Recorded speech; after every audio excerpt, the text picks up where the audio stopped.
কুয়াশার রাত ও শেষ বাস। সেটা ছিল ডিসেম্বর মাসের এক হাড় কাঁপানো শীতের রাত। আকাশ ঘন কুয়াশায় কাকা, যেন সমস্ত শহরটাকে একটা সাদা চাদরে মুড়ে দিয়েছে। বেইজিংয়ের সেই ইউয়ান বাস স্টপেজে তখন রাত 12টা বেজে 30 মিনিট। এটাই ST3 রুটের শেষ বাস। টার্মিনাল প্রায় জনশূন্য। বাসটি ছিল পুরনো মডেলের। হেডলাইট দুটো কুয়াশার বুক চিরে ক্ষীণ আলো ফেলছিল সামনের রাস্তায়। চালক তার আসনে ঝিমুচ্ছিলেন, আর কন্ডাক্টর তরুণী লি জানলা দিয়ে বাইরে তাকিয়েছিল। একমাত্র যাত্রী হিসেবে বাসের মাঝখানে বসেছিলেন এক বৃদ্ধা। তার ভাঁজ পড়া মুখে এক রাশ ক্লান্তি। বাস ছেড়ে দিল। ইঞ্জিনটা ঘড়ঘড় শব্দে জানান দিল যে যাত্রা শুরু। বাসটি যখন জনবসতি ছাড়িয়ে হাইওয়ের দিকে এগোচ্ছিল, তখন পরিবেশটা আরও থমথমে হয়ে উঠল। রাস্তার দুপাশে সারি সারি কবরস্থান আর জঙ্গল। হঠাৎ হেডলাইটের আলোয় দেখা গেল রাস্তার পাশে 3 জন মানুষ দাঁড়িয়ে আছে। তাদের হাত দিয়ে বাস থামানোর ইশারা করছে। চালক প্রথমে পত্তা দিতে চাননি। এই মাঝরাতে এমন জনশূন্য জায়গায় যাত্রী। কিন্তু কন্ডাক্টর লির মানবিক মন সায় দিল না। সে জোর করল বাস থামাতে। এই ঠান্ডায় দাঁড়িয়ে আছে, চলেন তুলে নি, সে বলল। বাস থামল। দরজা খুলতেই হিম শীতল বাতাস হু হু করে ভেতরে ঢুকল। 3 জন আরোহী ধীরে ধীরে বাসে উঠল। তাদের পরনে ছিল অদ্ভুত ধরনের পুরনো পোশাক। মনে হচ্ছিল যেন মিউজিয়াম থেকে তুলে আনা চিং রাজবংশের আমলের রাজকীয় গাউন। তারা কোনো কথা না বলে বাসের একদম পেছনের সিটগুলোতে গিয়ে বসল। 2 জন স্বাভাবিকভাবে বসলেও মাঝখানের জন অন্য 2 জনের কাঁধে ভর দিয়ে বসেছিল। তার মুখটা ছিল অস্বাভাবিক ফ্যাকাশে এবং চুলগুলো অবিন্যস্তভাবে মুখের উপর ছড়িয়েছিল।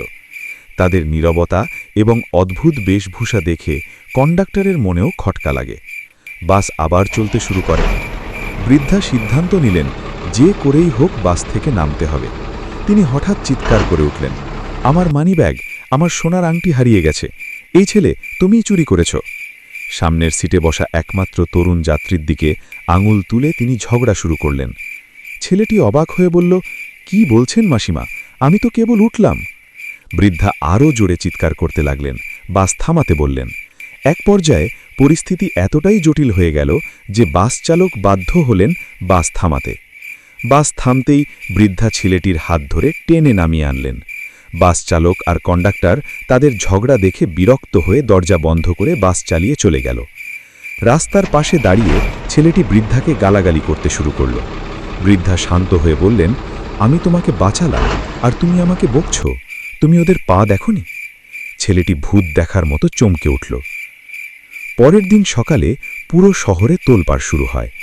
ST3 রুটের শেষ বাসটি তার গন্তব্যে পৌঁছায়নি। 100 কিলোমিটার দূরে মিউন জলাধারে সেটি নিমজ্জিত অবস্থায় পাওয়া যায়। পুলিশ, দমকল বাহিনী এবং উদ্ধারকারী দল পৌঁছয়। বাস থেকে চালক, কন্ডাক্টর লি এবং সেই তৃতীয় ফ্যাকাশে চেহারার লোকটির মৃতদেহ উদ্ধার করা হয়।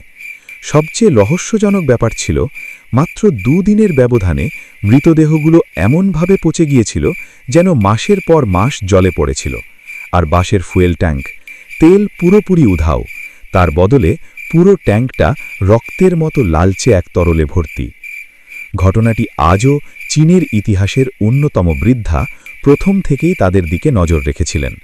কুয়াশা আর বাইরের অন্ধকারের কারণে তাদের স্পষ্ট দেখা যাচ্ছিল না, কিন্তু যখনই বাসের ভেতরের আলো তাদের উপর পড়ছিল, বৃদ্ধা একটা ভয়ঙ্কর জিনিস লক্ষ্য করলেন। লোকগুলোর গাউনের নিচের অংশ কুয়াশার কারণে সামান্য উঠে গিয়েছিল, আর তাতে তিনি যা দেখলেন তাতে তার গলার কাছে ভয় দলা পাকিয়ে গেল। তাদের পা ছিল না, তারা হাওয়ায় ভাসছিল। ভয় জমে গেলেও বৃদ্ধা নিজেকে সামলে নিলেন। তিনি জানতেন চিৎকার করলে বিপদ আরও বাড়বে।